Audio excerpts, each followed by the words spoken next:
In the spring of 1592, the quiet waters of the Korean coast were shattered by the thunder of war drums and the creak of wooden hulls cutting through the mist. The invasion fleet, numbering hundreds of ships, was unlike anything Korea had seen in centuries. On board were samurai warriors in lacquered armor, banners fluttering with the crest of Toyotomi Hideyoshi, the man who had unified Japan through sheer force and now had his eyes set beyond his islands. His ambition was not limited to conquering Korea. He envisioned marching through the peninsula into China itself, carving an empire that would rival the Mongols. But before that dream could even begin, Korea would become the first battlefield in a bloody struggle that would define East Asian history. For centuries, Korea had balanced itself between two giants: China, its cultural and political elder brother, and Japan, a sometimes ally, sometimes enemy. But in 1592, Hideyoshi's ambition tipped the balance into chaos. The Koreans were unprepared for the scale of the Japanese assault. Their army, largely composed of poorly trained conscripts and local militia, could not match the disciplined, battle-hardened samurai who had spent decades fighting in Japan's own civil wars. The Japanese landed at Busan with terrifying speed, cutting down defenders in a matter of hours. Villages were torched, resistance was crushed, and news of the invasion spread north like wildfire.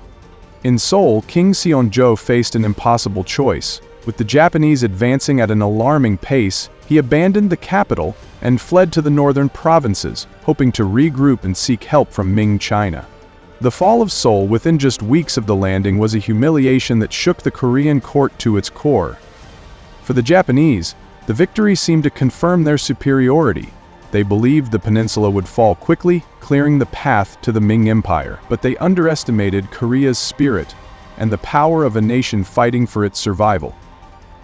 One of the greatest thorns in the Japanese campaign was not on land, but at sea. Admiral Yi Sun-sin, a man whose brilliance as a naval commander would make him a legend, refused to let the Japanese control the waters.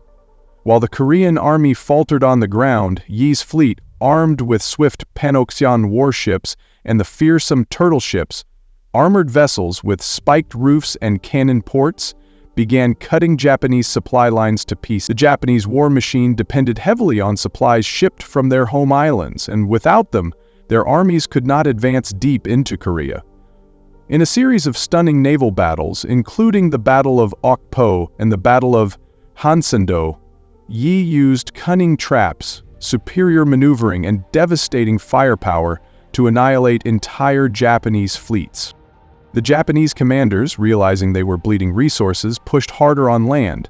They marched north, seizing Pyongyang, and skirmished dangerously close to the Chinese border. This was the point when Ming China finally intervened, sending thousands of troops to aid their tributary state. The arrival of the Ming forces in early 1593 turned the tide on land. Fierce battles erupted, and the combined Korean-Chinese resistance slowly forced the Japanese back toward the south. The war became a brutal slog, with both sides enduring starvation, disease, and the horrific destruction of cities. Civilians suffered most. Villages were razed, fields burned, and countless people were killed or enslaved. By the spring of 1593, the Japanese army, stretched thin and under increasing pressure, retreated from much of Korea. Peace negotiations began, but neither side truly trusted the other. Hideyoshi still dreamed of conquest, and the Koreans, emboldened by their survival, prepared for the possibility of another invasion.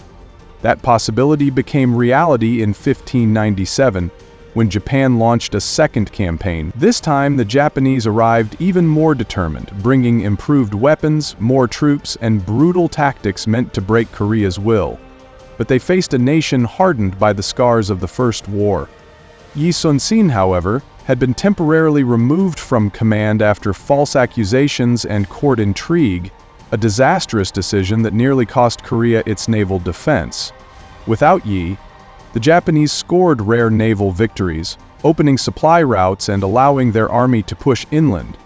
But fortune changed again when Yi was reinstated, returning to the seas with a vengeance. In what would become one of the most famous last stands in naval history, the Battle of Myeongyang in 1597, saw Yi with just 13 ships facing a Japanese fleet of over 300.